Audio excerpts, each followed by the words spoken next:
Hi, and welcome back to Biblical Theology, Exegesis, and Hermeneutics, where meaning is always context-driven. I'm your host, John Strazicich, and I know last time we were talking about the Endzeit, and today we'll be talking about the Urzeit.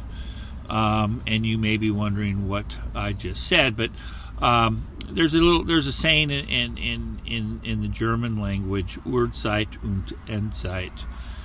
So it basically talks about the beginning and the end of times. And so what we're going to be doing here in the next few weeks here is we'll be going through Genesis chapter 1. We may go through all the way through chapter 3. But I think that's important for us. The first page of the Bible is very important, and how one understands it then is going to determine a great deal how you are going to interpret the rest of the Bible. And so we will be endeavoring to be going through the creation week here. That's recorded for us in Genesis 1 all the way, and it doesn't end until chapter 2 verse 3, because that records the seventh day, and it should it should be unified there. So we'll be looking at Genesis 1:1 through 2:3. Okay, now coming here to this slide, I guess we do need to say something about authorship, since we're going to go here to Genesis chapter 1. And once you take up Genesis, you're basically kind of obligated to take it with, from Genesis to Deuteronomy, often called the Pentateuch here, the 5-scrolled book. And so basically, when we read the Bible, the testimony of the Bible itself, we are going to understand that there are pre-Mosaic statements in the Pentateuch, obviously, because Moses wasn't born until he was something like 1526, if my memory serves me correctly. Somewhere right around there was Moses' birth. And so we, basically looking backwards, we have all of these Genesis source documents, something that scholars refer to the Toledoth. So we'll be looking here at the Toledoth statements, these 10 statements that are recorded in Genesis that seem to demarcate the book and divide it and structure it. And so we, a lot of people are saying that these are source documents that Moses drew from, and they very well may be. And then, of course, we have, within the Pentateuch, we have Moses' own authorship. And this is really keenly felt, especially when you come to Deuteronomy, right after the introductory statements of Deuteronomy. And then as soon as you come to verse 6 of chapter 1, it says, like, Adonai Eloheinu deber eleinu v'chorev lemor rav lachem shevet bahar hazeh. And Yahweh, our God, spoke to us in Horeb, saying, much to you of dwelling in this mountain. So right away he starts speaking here in the first person plural. Yahweh our God, Deber Eleinu, spoke to us. And then if you jump down to like verse 15, Va'echach, and then it says, and I took the heads of your officers, wise men and those who are knowledgeable, and I gave them, or I made them heads over you. And then you go down to 16, Zeve, and I commanded the judges at that time, saying, listen between your brothers and judge righteously between a man and his brother, and between his stranger. And then it just goes down, and you can look at verse 18, Va et zave, and I commanded you at that time all of the words which you shall do. And then 19, Vanissa, and we journeyed, Mechorev, Vanelech, and we went about all of this great and terrible wilderness. So it goes on like that. And so he's really talking in the first person. This is Deuteronomy, here. So we know, we're talking about Moses here. And then the rest of the Bible, we don't really need to go over that. It's, the book of Moses. It's referred to all over, and Moses wrote, and it's all over the Bible. And I don't think we need to belabor that point. But we have Mosaic authorship of the Bible, and we know that from sources within the New Testament. I think some statements out of Pauline statements out of the book of Galatians, and also the book of Hebrews, that it was mediated through angels. This is how Moses also received some of this information. And then as well as there's post-Mosaica. What I mean by this is that there are plenty of places in the Pentateuch where we see another hand that was much later beyond the time of Moses. So the Pentateuch, it contains, in its finished product, how we read it today, does not come to us directly from the hand of Moses, nor from the hand of the angels through Moses. But there were later, and we'll just say priestly editors, because they would have been the ones who were in control of this. And you can see, like in Genesis 14:14, and that's reference to the word Dan here, as far as a geographical statement here, when it was talking about Abraham, and so that's definitely post-Mosaic. And then you have especially Deuteronomy 34, the narration of the death of Moses. And these statements here, especially here in Exodus 6:26 and 27, you can, and as well as 7:6-8, these are statements, talking in the third person, very, very forcefully, and we know it's coming from another hand, and talking specifically about Moses and Aaron here. And then here the statement in Numbers 12:3 that Moses was the humblest man on the face of the earth. So obviously Moses didn't write that about himself. So there are all kinds of different little statements scattered throughout the Pentateuch that speak of Moses in the third person, or of later times and dates and things that are updating things for that. So sometime within the monarchy, we would say that these all of these statements here were codified in the book that we know as today as the Pentateuch. But without Moses, there is no Pentateuch. So we're not going to deny the essential character of Mosaic authorship, but neither are we naive to not be able to understand that there were later hands that structured and prefaced certain statements that are made within the Pentateuch, and really, and thank God, because it places it within time, especially if you look at Deuteronomy 1-5, chapter 1:1-5, you can see there where the hand of the narrator gives us a lot of information to how to understand the speech of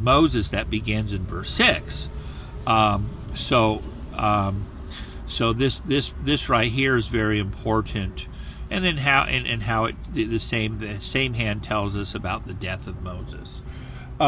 So there's a lot to be thankful for all of these additions, whether they're pre-Mosaic or from Moses himself, or the priestly editors who would have updated and given the context for the speeches of Moses and other content within the Pentateuch, as well as for the book of Genesis. So anyhow, I needed to state that. I don't think I need to belabor this. I mean, you can go into whole courses on the Pentateuchal authorship and all this, but I'm not a JEPD guy. Never bought into that system.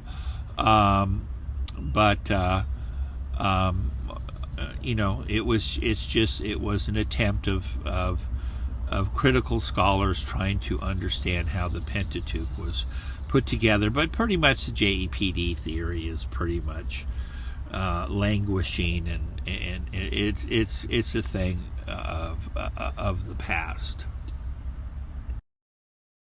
Okay, now coming here, we're going to be looking at the literary background of the Pentateuch, the content of the Pentateuch, and Hubbard here had a good statement here. It says the Pentateuch narrates God's dealings with the world, especially with the family of Abraham from creation to the death of Moses.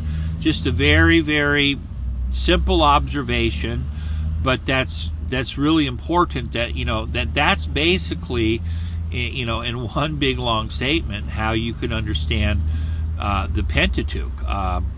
It's dealing with Abraham all the way to Moses, and it narrates from Abraham backwards to creation, and that was important for the foundation of a nation, for especially these ancient cultures, to see how they situate themselves from their founding back to creation.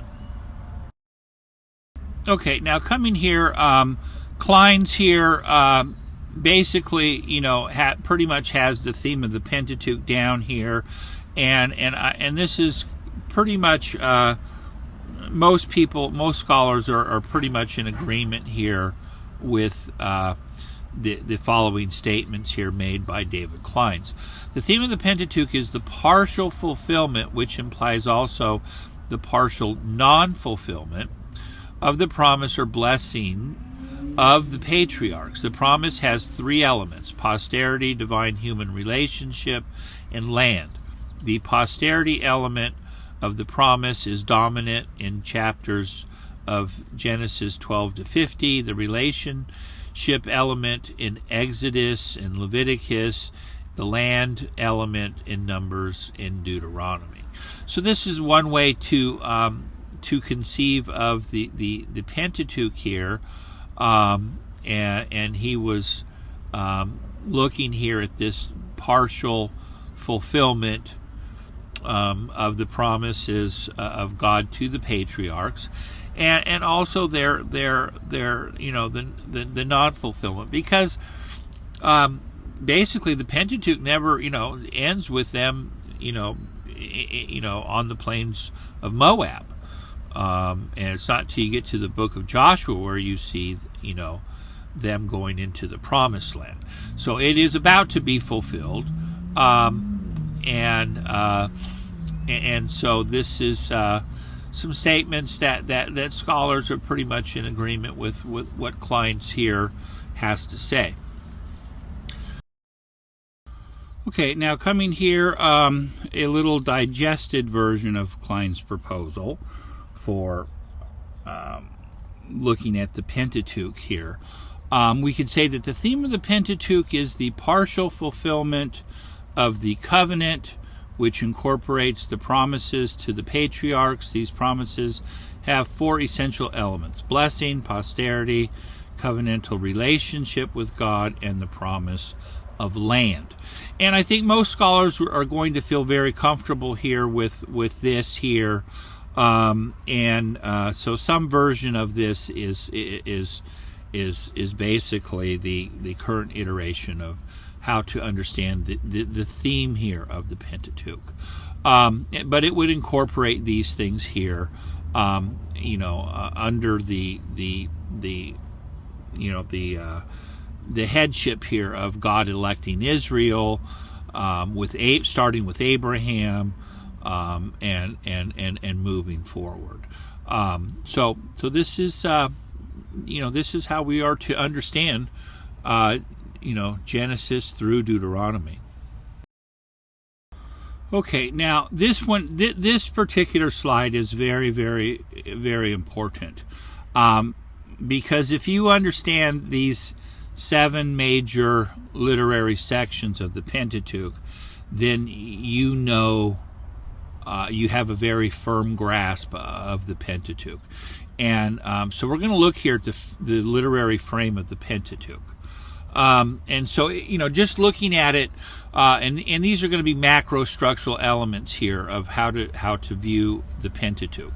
But we have primeval history, okay, and so this would be the time from creation up to just up to Abraham here, okay. So this is primeval history, and then we have the time of the patriarchs here, Genesis 12 to 50, beginning with Abraham and going through the Abraham, Isaac, and Jacob, and then the 12 patriarchs, the sons of Jacob here, and their dwelling in Egypt. And then we have the liberation from Egypt, which would basically be Exodus chapter 1 to 15. And then we have the journey to Sinai, to Mount Sinai, and that would be from 1522 to all the way to the end of chapter 18 of Exodus. And then we have the stay at Sinai here from Exodus 19 to Numbers 10:10, and this would, a lot of scholars would refer to this as the Sinai Pericopy, and this is the whole time that they are stationed at Mount Sinai, and that goes all the way to Numbers 10:10, and so at that time, in verse 11, then they set out, towards Kadesh Barnea, and then that leads us here then to the journey to Canaan, which starts here at Numbers 10:11, and as you know, they go to Kadesh Barnea somewhere around 14. That all falls apart, and then you have the wilderness wandering, all the way here to the end of the book here of chapter 36, of them wandering in the wilderness, and then on the plains of Moab, we have Moses' farewell speech, which is basically the book of Deuteronomy.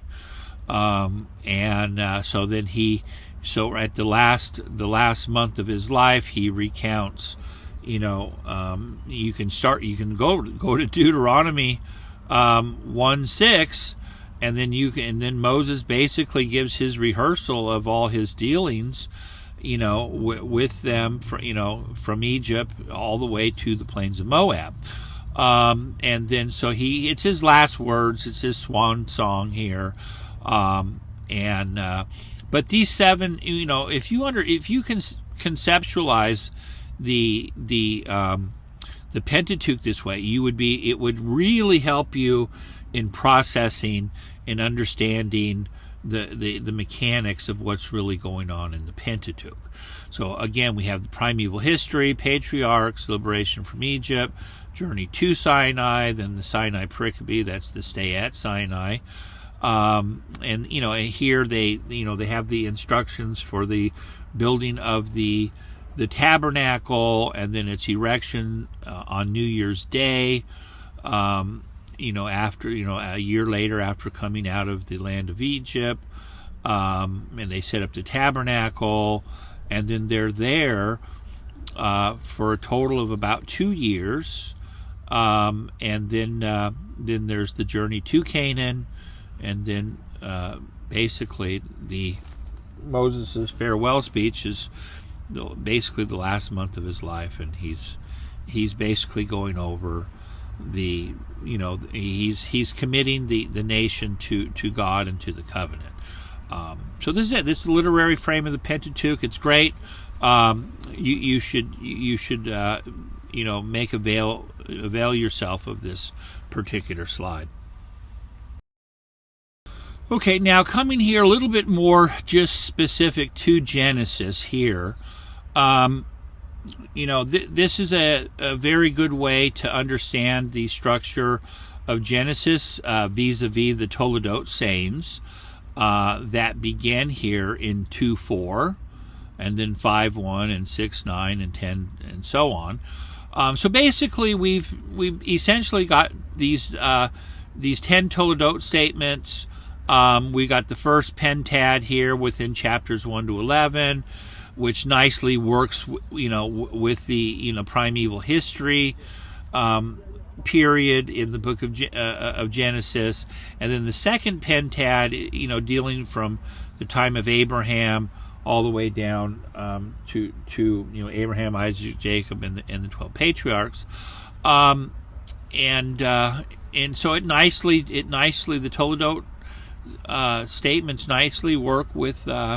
Dividing the book here in halves, and then we have the introductory creation account here. In this here, it stops here at 2:3. You should understand that the creation account. They got it wrong when they made the chapters. When they put in the chapters, chapter 1 should have ended here at 2:3. Of course it should have, and then it should have. Chapter 2 should have started here at verse 4, because remember the verses, the versification and the chapter divisions were put in later. It's not a part of the the inspiration, but it's pretty much set in stone. But we need to be able to understand conceptually how to understand texts, and that we don't necessarily always follow chapter divisions. And so we have these statements of the Toledoth, like this begins, Ele, Toledoth Hashemayim v'haaretz, the generations of the heaven and the earth. And then you have the generations of the book of Adam, and then Noah and Shem. So it starts off with this, there's these famous Toledoth, make that a dalet, Toledoth statements here that are given, and so this is why we're referring to it this way, just taking after how we would typically translate Toledoth generations. So this is a very good way, and it follows the source documents. If we want to look at it that way, of how how Genesis was collocated and put together, and I think this is a good way of understanding the book of Genesis. Okay, now what's really good here, this is very important. Basically we have chapters 1 to 11 all in here. And then starting here, we have 12 to 50. And so this is, primeval history and then patriarchal history.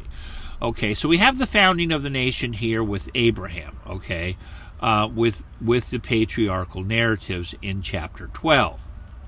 Okay, and so what was very important for ancient societies was that when they were writing their foundation document, that they would connect themselves back to creation. Okay, and this is ingenious here. So basically, when you look from chapters 12 back, you have the account of creation and paradise, gained and lost here in chapters 1 to 3, and then we have the genealogy here of Cain and Seth, following here in chapters 4 to 5. We have the flood account here, 6 to 9 here. And then we have another genealogy list here. We have, and this begins here with in chapter 10 with the Table of Nations, and then chapter 11 begins with the Tower of Babel, and then it goes into the, in 11, I think it's 11:11 or somewhere right around there. We have the Toledoth of Shem. So we have the genealogy of Shem, and so we have 10 generations here in both of these genealogies. So this is going to be the Sethite, the genealogy following Seth, from Adam going into Seth all the way to Noah. So from Adam to Noah there's 10 generations, and then from Shem to Abraham there's 10 generations. So you can see how you can easily see how this is mentally framed. You're looking here at the patriarchs and you're looking back. So how do you get back to creation? Well, we got a genealogy of 10 generations basically from Abraham to Shem. You got the flood. Okay, boom. And then, the primeval history, or the antediluvians, we've got from Noah to Adam here, which takes us back to the creation account of chapters 1 and 2. The two accounts of creation there. So this is ingenious, you guys, to understand the book of Genesis and how to understand the founding of nations, and them wanting to understand how they're connected all the way back to creation. So the Bible gives us this type of literary frame, and it would avail you to understand that we have creation, and then we got a genealogical list of basically 10. We've got the flood report, and then after that another genealogy of 10 individuals that leads us to Abraham, and then he leads us right into the patriarchal narratives, and the rest is history, folks. Okay, now coming here then to this particular chapter, these are some ideas here that were given by Dr. Bill Barrick here. And it's basically understanding Genesis from a geographical point of view. And I thought it was good, and so I wanted to include the work of this fine scholar here. And so he basically states that in Genesis 1 to 3, we're in Eden, or the book is in Eden. And then 4 to 6, it's east of Eden, life outside of the garden. And then Genesis 7 to 9, this is the period of the ark with, at the time of Noah. And then Genesis 10 to 11, we're at Babylon.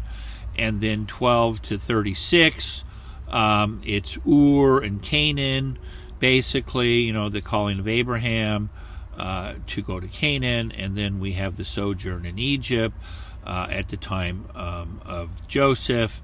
And so this is a nice way of conceiving the movements, the geographical movements within the book of Genesis. And this may also, it's nice just to understand not only the narrative but also the geography. So I wanted to include this bit of information coming from Dr. Barrick. Okay, now coming here then, it's become pretty much apropos now then to understand, Genesis and Revelation, Urzeit und Endzeit. Okay, so this would be the, Urzeit would be the early time, and Endzeit would be the end times. And so we have here, beginning at creation here, we have creation of the heaven and the earth, and then this would mirror itself down here with creation of a new heavens and a new earth in the book of Revelation here. So we're going from Genesis and then looking at Revelation. We have God's creation of light here in Genesis, on the first day here, and then then the statement here in Revelation 22 that God is its light, and the Lamb is the lamp. And then we have man's dominion over the earth, and then we have the millennial reign of man reigning with Christ for 1,000 years. So this all nicely dovetails here. All of these statements here really, they Revelation and Genesis, there's a beginning and there's an end. There's life in the garden, and then there's the return to the garden here, okay, in Revelation 22.